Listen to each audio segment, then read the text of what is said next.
কাল্লাকাটোয়া রোডের সমুদ্রগড়ে বিশ্ব হিন্দু পরিষদ ও বজরং দলের কার্যালয়ের উদ্বোধন।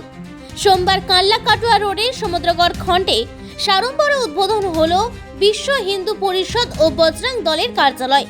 এই উপলক্ষে এদিন বিভিন্ন মঠ এবং মন্দিরের সাধু সন্তরা এসে উপস্থিত হয়েছিলেন। উদ্বোধনী অনুষ্ঠানে তাদের আশীর্বাদ ও উপস্থিতিতে গোটা এলাকা উৎসব মুখর হয়ে ওঠে। পাশাপাশি কার্যালয় উদ্বোধনের জন্য এদিন পথ চলতি মানুষ এবং স্থানীয় বাসিন্দাদের মধ্যে প্রায় ৫,০০০ লাড্ডু এবং ফল বিতরণ করা হয়।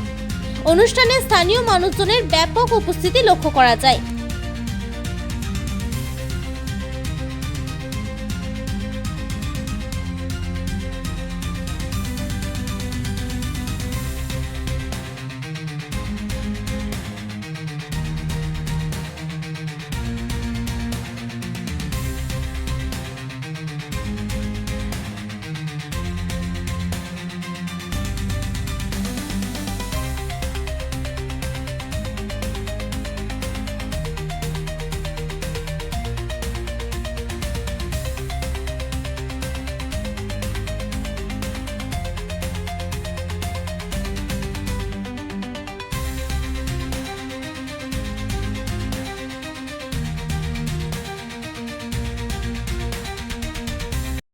আজ এইখানকার বুকে শ্রীরামপুরের বুকে আজ বিশ্ব হিন্দু পরিষদের কার্যালয় স্থাপন করা হলো।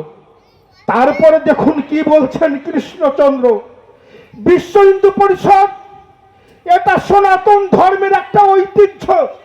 আপনারা মনে করছেন আপনারা কৃষ্ণ কৃষ্ণ বলে, আপনারা হরিনারায়ণ বলে বাড়িতে থাকবেন, আপনারা ভজন করবেন, আপনারা সনাতনী।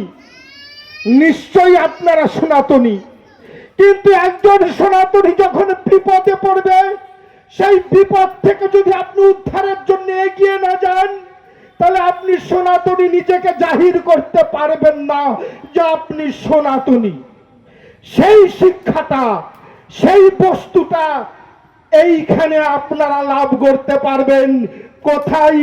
এই যে কার্যালয় স্থাপন করা হলো বিশ্ব হিন্দু পরিষদ বজরং বলি কার্যালয়, এইখানে আপনারা সেইটা পাবেন। আর কি বললেন?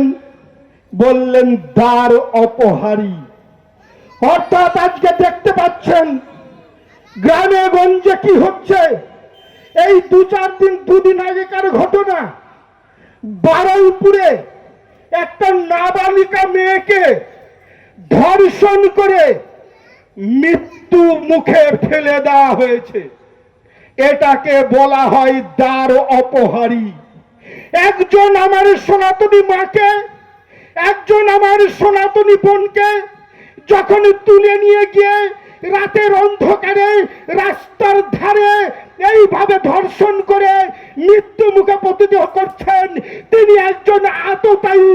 আর এই আততায়ীর বিরুদ্ধে যুদ্ধ ঘোষণা করবার জন্যই আমাদের আজকের এই কার্যালয় সংস্থাপন, যেখানে বিশ্ব হিন্দু পরিষদের মাতৃশক্তি দুর্গা বাহিনী, বিশ্ব হিন্দুর কার্যকারিতাগণ কি করবেন?